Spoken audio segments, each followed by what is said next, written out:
శ్రీమాత్రే నమ. జయ గురు దత్తాత్రేయ నమ. మీనరాశి వారికి 2026 ఆగస్టు నెల ఫలితాలు పరిశీలించే ప్రయత్నంలో ప్రస్తుతం మీనరాశి వారికి జన్మశని ప్రభావం రాశి అందే శనిగ్రహ సంచారం జరుగుతుంది. అయితే ప్రస్తుతం శని భగవానుడు వక్రగమనం పొందడం వల్ల కొంతవరకు ఈ జన్మశని ప్రభావం నుంచి మీకు ఒక రిలీఫ్ లాంటిది లభించే అవకాశం ఉంది. గతంలో చేసిన పొరపాట్లు సరిదిద్దుకోవడానికి మీకు ఒక అవకాశం ఈ సమయంలో రావడం జరుగుతుంది. అంటే గతంలో మీరు ఒక ఎగ్జామ్ ఫెయిల్ అయి ఉన్నా, ఒక ఉద్యోగ ప్రయత్నంలో ఫెయిల్ అయి ఉన్నా, తిరిగి ఈ సమయంలో ప్రయత్నం చేయడం వల్ల గతంలో పోగొట్టుకున్నవి తిరిగి పొందడం జరుగుతుంది. అది ఉద్యోగం అయినా అవ్వచ్చు, వివాహం అయినా అవ్వచ్చు, లేదంటే సంబంధించిన విషయాలన్నా అవ్వచ్చు. గొప్ప అవకాశం మీకు, దాన్ని కంప్లీట్గా ఉపయోగించుకోండి. దీనితో పాటుగా రాష్ట్రాధిపతిగా ఉన్నటువంటి గురువు ప్రస్తుతం ఉచ్చస్థితిలో ఉండడం జరిగింది. అంటే రాష్ట్రాధిపతి ఎంత బలంగా ఉంటే రాశిలో ఉన్నటువంటి గ్రహాలు అంత బలహీనం అయిపోతూ ఉంటాయి, తన ప్రభావాన్ని ఇవ్వలేకపోతూ ఉంటాయి. అదే రాష్ట్రాధిపతి ఏ నీచలోనో బలహీనంగా ఉంటే రాశిలో ఉన్నటువంటి గ్రహాలు తమ ప్రభావాన్ని ఎక్కువగా చూపిస్తుంటాయన్నమాట. ఈ కారణం వల్ల పైపెచ్చు పంచమంలో ఉన్నటువంటి గురువు 9వ దృష్టితో మీనరాశిని, తన సొంత గృహాన్ని వీక్షిస్తున్నాడు. అంటే ఒక తండ్రి తన కుటుంబాన్ని, తన సంతానాన్ని ఏ విధంగా రక్షించుకుంటాడో ఆ విధంగా ప్రస్తుతం గురువు మీనరాశి మీద తన యొక్క భాగ్య దృష్టి పెట్టడం జరిగింది. ఒక విధంగా ఇది మీనరాశి వారికి ఉన్నటువంటి సమస్యలు, అది విద్యా సమస్య, ఆర్థిక సమస్య, సంతాన సమస్య, ఏ సమస్య అయినా దానికి పరిష్కారం అన్నది లభిస్తూ ఉంటుంది. మరి అక్కడ శని భగవాను మీద దృష్టి పెట్టడం వల్ల కంప్లీట్గా మీరు వృత్తిపరంగా అభివృద్ధి చెందడానికి ఇది కారణమవుతూ ఉంటుంది. అలాగే దశమాధిపతిగా ఉన్నటువంటి గురువు పంచమ స్థాన సంచారం వృత్తిలో మార్పుకు కారణమవుతూ ఉంటుంది. అంటే ప్రస్తుతం చేస్తున్నటువంటి వృత్తి మారి వేరొక వృత్తిలోకి ప్రవేశించడం కానీ, వృత్తిలో మార్పును ఎవరైతే ఆశిస్తున్నారో వారికి ఇది కారణమవుతుంటుంది. మొత్తం మీద మీనరాశి వారికి ఒక మంచి రోజులు రావడం జరిగింది. ఈ అవకాశాన్ని మీరు గురువు శని భగవానుడు వక్రగమనంలో ఉండగా అక్టోబర్ 31 వరకు గురు దృష్టి ఉన్నంత వరకు మాత్రమే ఈ ప్రయత్నాలు నెరవేరుతాయి. కాబట్టి మరి అతి తొందరగా మీరు మీ ప్రయత్నాలు ప్రారంభిస్తే తొందరగానే మీ యొక్క అనుకున్నది సాధ్యమవుతుంది. అది ఉద్యోగమైనా, చదువైనా, ఏదైనా అవ్వచ్చు.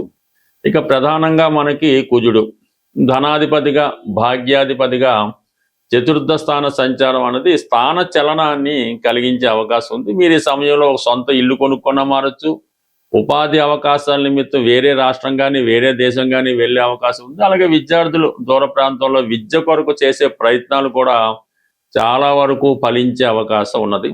అలాగే ఈ ఆగస్టు 5వ తారీఖు వరకు బుధుడు కూడా చతుర్థ స్థానంలో ఉండడం వల్ల ఏదైనా భూమి సంబంధించినటువంటి వ్యవహారాలు, అన్నదమ్ముల మధ్య విభేదాలు ఉంటే అవన్నీ సమసిపోయి 5వ తారీఖు తర్వాత మీ యొక్క ఆస్తి ఏదైతే ఉందో మీ చేతికి రావడం జరుగుతుంది. అలాగే ఏదైనా ఇల్లు మారడం, గృహప్రవేశం లాంటివి కూడా ఈ నెలలో జరిగే సూచనలు ఉన్నాయి.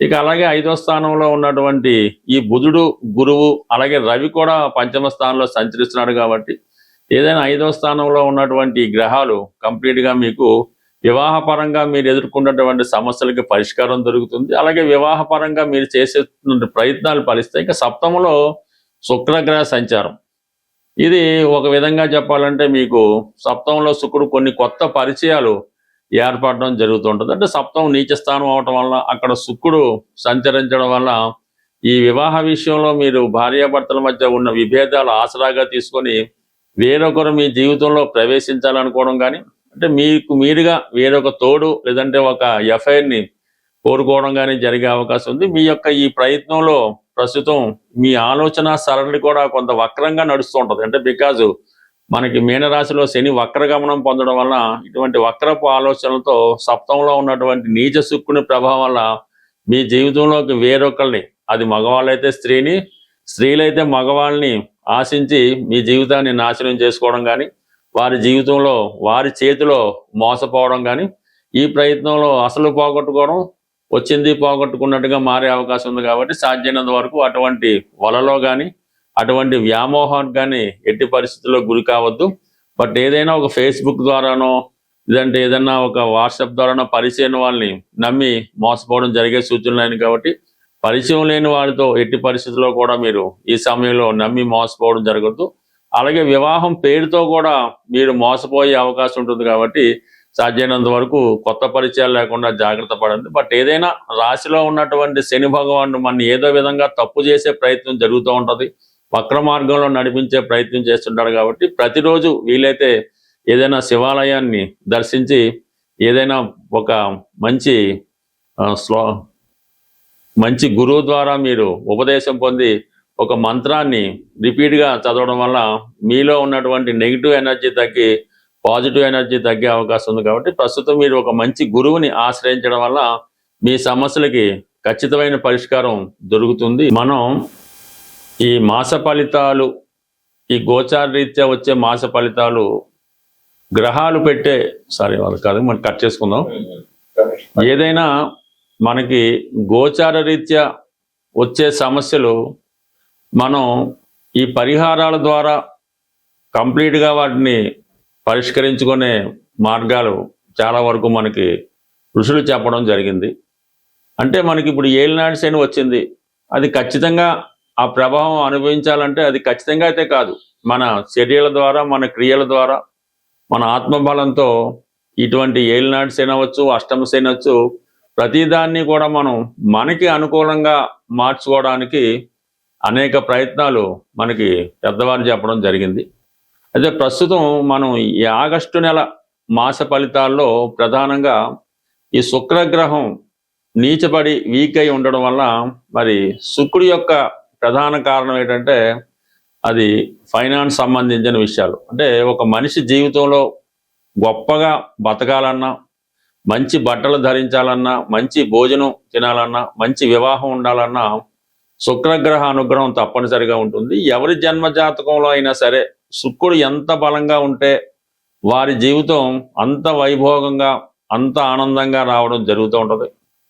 మరి ఎవరి జన్మ జాతకంలో అయినా శుక్రుడు బలహీనంగా ఉండి పాపగ్రహాలతో చూడబడినప్పుడు కలిసినప్పుడు వారి జీవితం చాలా ఇబ్బందికరంగా ఉంటుందన్నమాట. మరి ఒకళ్ళు పెట్టిన భోజనం తినడం, మరి వస్త్రాలు కూడా సరైనవి ధరించలేకపోవడం, సరైనటువంటి పడక నిద్ర లేకపోవడం, ఇవన్నీ కూడా జాతకుడిని చాలా ఇబ్బంది పెడుతుంటాయి. కాబట్టి మరి ప్రస్తుతం ఎవరైనా సరే ఈ ఆగస్టు నెలలో కంపల్సరిగా శుక్రగ్రహ అనుగ్రహం పొందవలసి ఉంటుంది. ఎందుకంటే కంపల్సరిగా శుక్రుడు బలంగా ఉన్నప్పుడు ఫైనాన్స్ రొటేషన్ తగ్గుతూ ఉంటుంది, ఆర్థిక పరమైన ఇబ్బందులు వస్తుంటాయి, స్త్రీలు అనేక రకాల సమస్యలు ఎదుర్కొంటూ ఉంటారు, స్త్రీల వలన మనకి సమస్యలు రావడం జరుగుతుంటుంది. కాబట్టి కంపల్సరిగా ఈ వారం లక్ష్మీ అమ్మవారిని కంప్లీట్గా మీరు పూజించుకోవాల్సి వస్తుంది.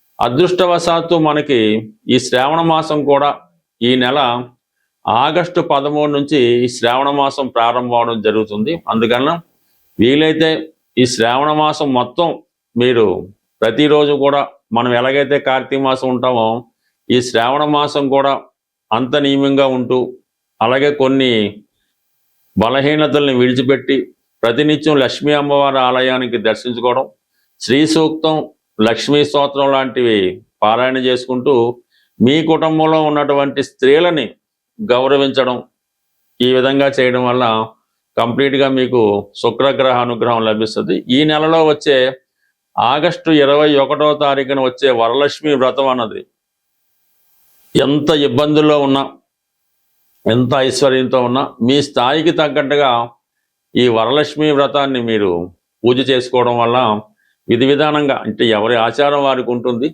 కంప్లీట్గా మీరు ఈ వరలక్ష్మి వ్రతాన్ని ఆచరించడం, ఏదైనా ఒక ప్రముఖ దేవాలయాన్ని దర్శించడం, అలాగే ఆ సమయంలో మీరు కంప్లీట్గా ఆ రోజు నియమంగా ఉంటూ స్త్రీలను గౌరవించడం ద్వారా మీ ఇంట్లో ఉన్నటువంటి స్త్రీలందరికీ కూడా వాళ్ళకి ఇష్టమైనటువంటి వస్త్రాలు అవ్వచ్చు, బంగారు ఆభరణాలు అవ్వచ్చు, ఏదో ఒక బహుమతి మీ కుటుంబంలో స్త్రీలకి ఇవ్వడం వల్ల అది సాక్షాత్తు అమ్మవారికే చెందుతుంది అన్నమాట. అటువంటి ప్రయత్నం మీరు చేయండి. ఉన్నంతలో ఉన్నంత చేసుకోవడం వల్ల కంప్లీట్గా మీకు ఈ లక్ష్మీదేవి అనుగ్రహం ఈ ఆగస్టు నెల, అలాగే ఆగస్టు 13 నుంచి ప్రారంభమయ్యే శ్రావణ మాసం, వరలక్ష్మి వ్రతం ఇవన్నీ కూడా మీకు అనుకూలంగా మారడం జరుగుతుంది. అది ఏదైనా కొత్తగా వ్యాపారం పెడదాం అనుకున్న వాళ్ళు ఆగస్టు 11 తర్వాత, అంటే గురుమౌఢ్యం పోతుంది, గురువు మళ్ళా ఫామ్లోకి రావడం జరుగుతుంది కాబట్టి ఆగస్టు 11 తర్వాత ధనానికి సంబంధించినటువంటి వ్యవహారాలు ఏవైనా ఆగస్టు 11 తర్వాత ప్రారంభించుకుంటే దాని తర్వాత మీకు ఆర్థిక పరంగా అనుకూలంగా ఉంటుంది. ఈ గురుమౌఢ్యంలో ఏదైనా కొత్త వ్యాపారం పెట్టినా, వివాహం చేసుకున్న, శుభకార్యాలు చేసినా అవి అప్పటికే కాకుండా జీవితాంతం దాని ప్రభావం మన మీద ఉంటుంది. కాబట్టి మీరు ఏదైనా శుభకార్యాలు, వ్యాపారాలు ఆగస్టు 11 తర్వాత ప్రారంభించుకుంటే శుభంగా ఉంటుంది. స్వస్తి.